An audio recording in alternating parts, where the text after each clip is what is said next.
매주 월요일 날 보내드리는 사건 정면 보기 순서죠. 매주 일어나는 사건들 정면으로 바라보고 분석하는 시간입니다. 이 시간 함께해 주시는 분이죠. 건국대학교 이웅현 경찰학과 교수 나와 계십니다. 교수님 어서 오십시오. 네, 안녕하십니까. 예, 오늘 사건은 제2의 N번방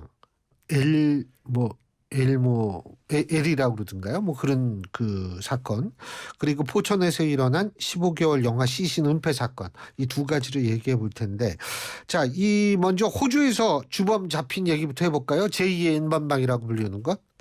그 추적 불꽃단이 이제 L이라고 이제 명칭을 그렇게 이제 붙였습니다. 아, L, 네. 그 추적 불꽃단이 붙인 네, 이름이군요. 뭐 이름을 이렇게 붙였는데 그 N번방의 그 사건과 상당히 그 유사한 방법입니다. 그런데 상당히 더 윤리적으로 비난 가능성이 높은 것이 처음에 접근을 할 때 내가 도와주는 추적 불꽃단의 일원이다. 아, 그래서 사칭을 했군요. 사칭을 했었죠. 그러니까 이 L이라고 하는 이 사람이 1인 3역을 사실 한 셈입니다.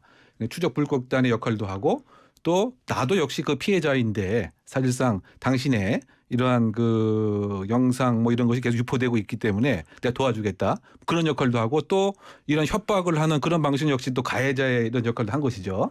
그래서 아동 청소년 9명에게 이와 같은 협박을 해서 결국 알몸 또 성착취 장면 이런 영상을 1200건 이상을 찍었습니다. 그리고 약 600건 이상이 이 텔레그램 등을 통해서 유포가 되었던 이제 이런 것인데요.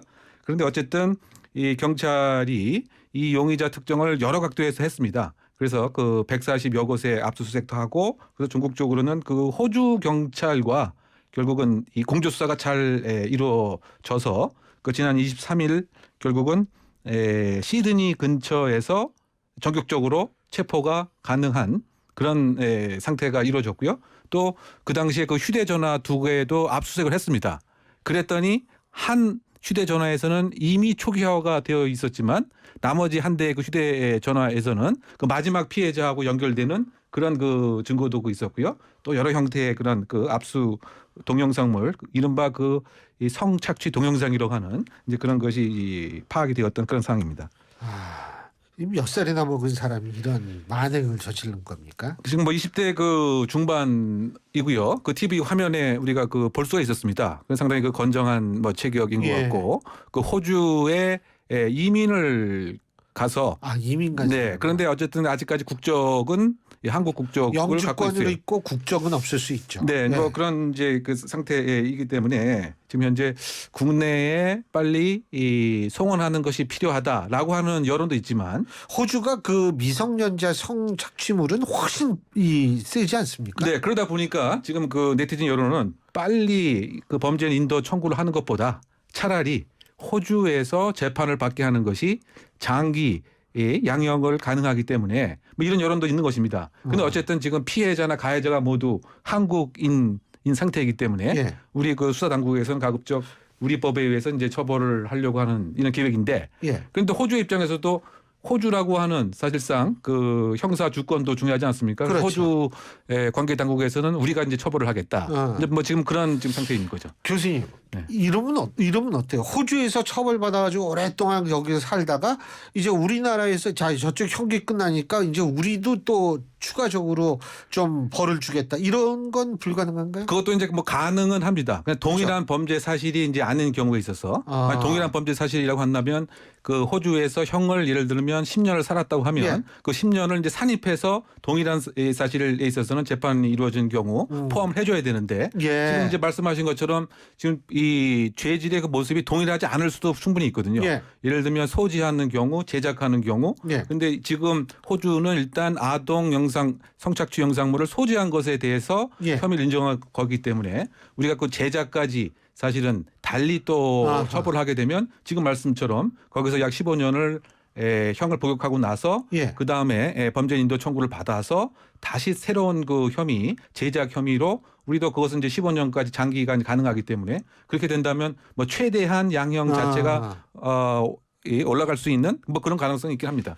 본인은 아마 자기가 호주에 있으니까 못 잡을 것이다 이렇게 생각했을 수도 있을 것 같은데 어떻게 다 잡힌 거예요? 그러니까 사실은 지금 그 말씀처럼 이 N번방 사건 등이 나오고 그 예. 1년 반 전에 그 어떤 이 한국의 수사가 착수됐다고 했을 때 예. 여러 가지 매체를 통해서 나는 잡히지 않는다. 잡을 테면 잡아봐라. 예. 뭐 이런 식의 사실 얘기도 하긴 했었습니다. 근데 그럼에도 불구하고 지금 그 한국 그 수사 당국에서 여러 형태의 압수수색이 이루어졌고 더군다나 지금 호주에서 적극적인 협조를 했던 이유 중에 하나가 아동 그렇죠. 음란물은 예. 사실 이제 전 세계에 공통적으로 그렇죠. 범죄 수사의 그 우선순위에 예. 있는 것이죠. 그래서 물론 이제 국내 수사 당국에서도 체포영장을 발부받아서 인터넷 뭐 적색 수배를 통한 공조를 했는데 어쨌든 가장 중요한 것은 아동 음란물은 어느 나라나 수사의 1순위에 있기 때문에 그렇죠. 호주에서 그 협조가 있었고 호주와 첫 공조 사례로 사실은 압수수색과 범인 체포가 가능했던 그런 사례인 것입니다. 호주에서 제가 볼 때는 뭐 몇십 년 살아야 될 거래 아마 깜빵에서. 그러니까 지금 현재 지금 그 아동 청소년 성착취물 소지 예. 요것만 일단 혐의가 하나가 있는 것이고요. 그 15년형인데 근데 하나 좀 흥미로운 것은 이 시점에서 그 휴대전화 그 암호를 풀어라고 하는 법원의 해제 명령을 했는데 예. 호주에서는 이것도 이제 그 범죄로 돼 있는 것 같습니다. 예. 그래서 이것을 위반한 경우는 또 10년이기 때문에 만약에 이걸 합산하게 되면 뭐 양형이 훨씬 많이 늘어나지 않을까 예상합니다. 이런 사람들은 진짜 아휴. 그리고 다음 사건이 이 영아 시신 은폐 사건인데요. 태어난 지 15개월밖에 안 된 딸이 숨지니까 시신을 친정에서 시댁으로 옮겨가면서 수년간 지내온 친모의 범행이 밝혀졌다고 하는데 아이고 이건 또 뭡니까? 근데 이 사건도 상당히 정말 어떻게 그 엄마로서 인간으로서 어떻게 이렇게 할 수 있느냐라고 하는 그 비난 가능성이 높은 범죄라고 저는 생각이 되는데요. 이 지난달 10월 27일 날 포천시에서 경찰에 112 신고를 했습니다. 예. 근데 이제 그 사연이 왜냐하면 이 아이가 지금 계속 생존해 있었으면 약 만 4살이면 아하. 건강 관련된 영유아 뭐 접종도 하고요. 건강검진 기록도 있고 그렇죠. 또 그 어린이집 뭐 이렇게 출석한 뭐 기록 등도 있어야 되는데 이런 생활 반응 자체가 전혀 없었던 것이죠. 어허. 그러다 보니까 포천시 입장에서는 이거 참 이상하다라고 해서 전수조사를 해야 되겠다라고 생각을 했습니다. 그래서 먼저 이 친모한테 연락을 했죠. 이게 어떻게 돼 있느냐, 그 아이는 건강한지. 그랬더니 그 친모가 이제 여러 가지 그 핑계를 대면서 지금 살고 있는 장소하고 거주지하고 너무 멀어서 못 간다, 뭐 이런 핑계를 댔습니다. 이제 그런 이 상태에서 실종 신고를 어쨌든 112 하고 나서 이 상태에서 상당히 이상한 행동 등을 경찰에게 보였습니다. 이 경찰 입장에서는 당연히 이 아이의 건강 상태를 확인하겠죠. 그렇죠. 그랬더니 이 그 친모가 어디서 가짜 사진을 하나 갖고 온 거죠. 사진을 이제 제출했는데 그것은 그 아이의 사진이 아니었고 그 이후에 다시 어떤 아이를 한 명 데려왔습니다. 그 약 2살 배기 남짓이었는데 그 4살 기준으로 봐서 너무 어리죠. 예.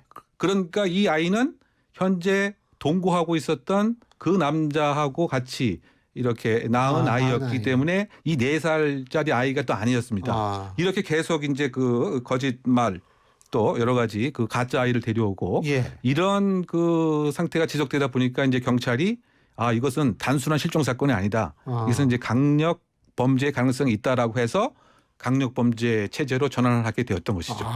그렇군요.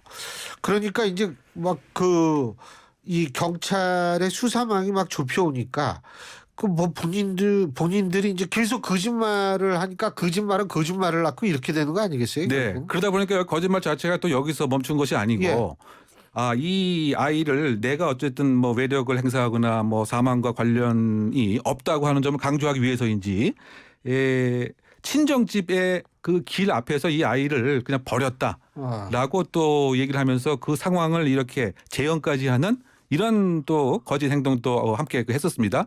그래서 이 이후에 그렇다고 본다면 살아있을 가능성이 있다라고 하는 점에 맞춰서 경찰이 전국 그 지자체의 그 아동보호시설 300여 곳 이상을 또 조사를 했고요. 예.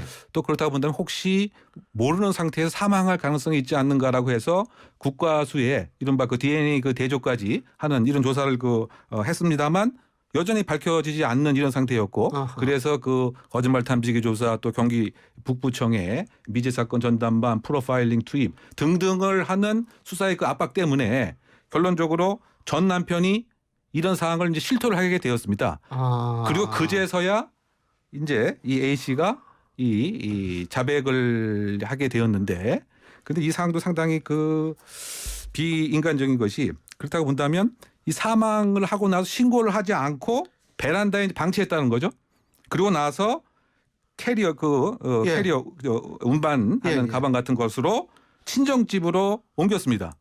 그리고 나서 이 남편이 함께 이 친정집에 있던 이 시신을 아이의 이 1년 반뿐이 안 된 이 아이 시신을 또 본가로 옮긴 다음에 여기에 이제 그 이른바 그 김치통에 이 시신을 놓고서 참. 저 여기 그 옥상 비슷한 그런 곳에 3년 동안 숨겨 놓았던 것입니다. 그래서 이렇게 3년 동안 이렇게 그 지나가는 어떻게 본다면 포천시에서 신고를 안 했으면 그렇죠. 이 아이의 이런 영영 밝혀지지 밝혀지지 않고 그야말로 이제 완전 범죄로 끝났었을 가능성이 이제 있는 뭐 이런 그 상황입니다. 이게 어떻게 범행 경위 아니 그러니까 사망 그러니까 어떻게 죽인 경위가 그 베란다에 뭐 놔뒀다 이거가 좀 검증이 됐나요? 간단하게 해주시죠. 네, 그래서 이제 이게 부검을 해봤습니다. 예. 부검을 했는데 벌써 그 3년이라고 약간의 시간이 있다 보니까 정확한 사인을 밝히지 아직 못하는 상황인데 구두 소견에 의하면 지금 그 머리 뼈 등에 구멍이 난 것 같다라고 지금 얘기가 나왔기 때문에 그렇다 본다면 이것이 생존했을 때 외력에 의한 부상인지 아니면 예. 이 부패 예. 백골화 과정에서 생긴 구멍인지 뭐 이것도 지금 중요한 분석의 대상입니다. 알겠습니다. 정말 요새 왜 이렇게 끔찍한 일들이 많이 일어나는지. 교수님 오늘 말씀 여기까지 듣죠. 고맙습니다. 네, 감사합니다. 예, 지금까지 건국대학교 경찰학과 이용혁 교수였습니다.